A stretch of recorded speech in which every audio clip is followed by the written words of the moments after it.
Influencer Sirs.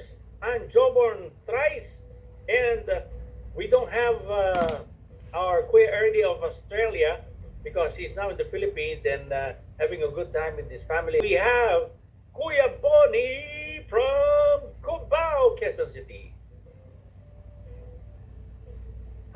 Hope you enjoy the program for watching, and I hope you enjoy it and you get something out of it. I hope you make comments and you subscribe to this channel. The Influencer Sirs. And yes, we are seniors trying to pour out whatever we've learned. And today, we have some pictures and songs, and it's all about EDSA's Echo, When Love Fades and History Speaks. Parang yung kanta yung, After the love has gone. Ano ba nangyari? Bakit marugdog tapos nawala na? This is the Influencer Sirs, and please do share, like, subscribe. And for those of you who are watching right now, please comment so that you can be part of our discussion.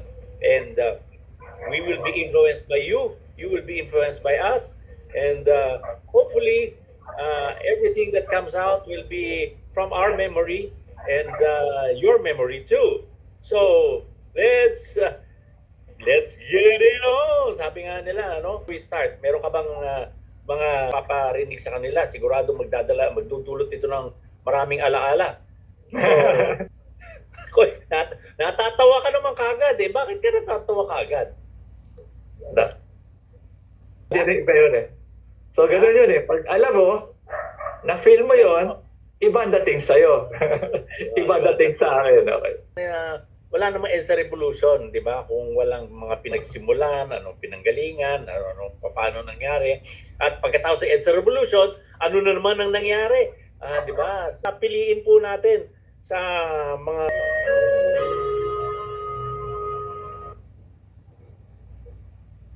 and peace of Jesus Christ may be always in your heart. At yan po ang piliin po natin sa mga pagkakataong gusto nating magkaroon ng mga pinuno ay isang pinuno na sumusunod doon sa mabuting pastol na si Jesus, Emmanuel.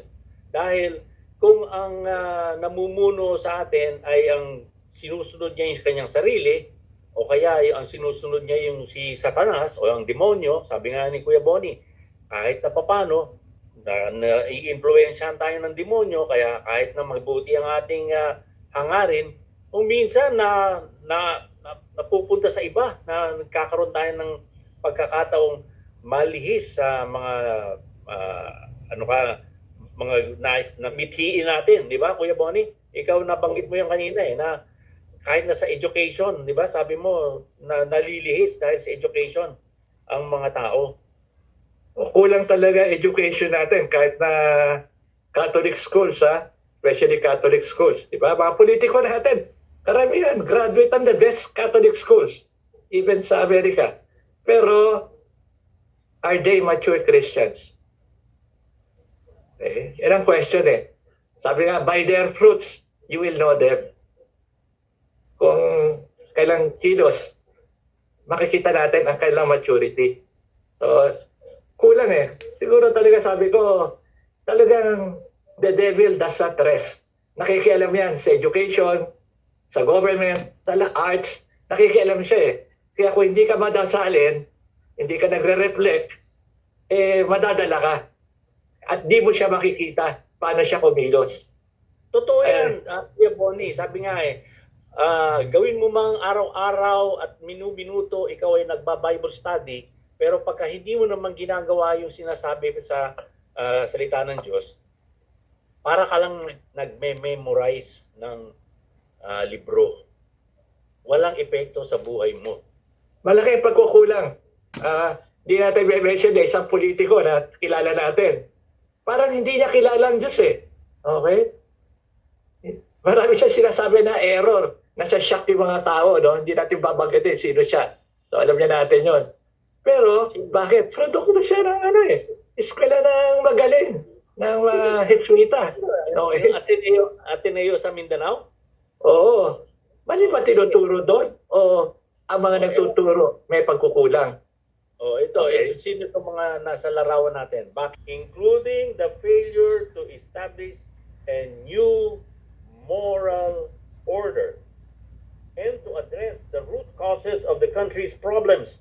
The letter also revealed differences between Aquino and Laurel, which ultimately led to Laurel's decision to dissociate himself from the administration. And you were saying kanina na si Laurel di nag-agree si Cory. Anyway, tuloy tayo sa mga larawan ng mga nakaraan at kung ano ang mga generals. Ito naman, nagkaroon ng coup.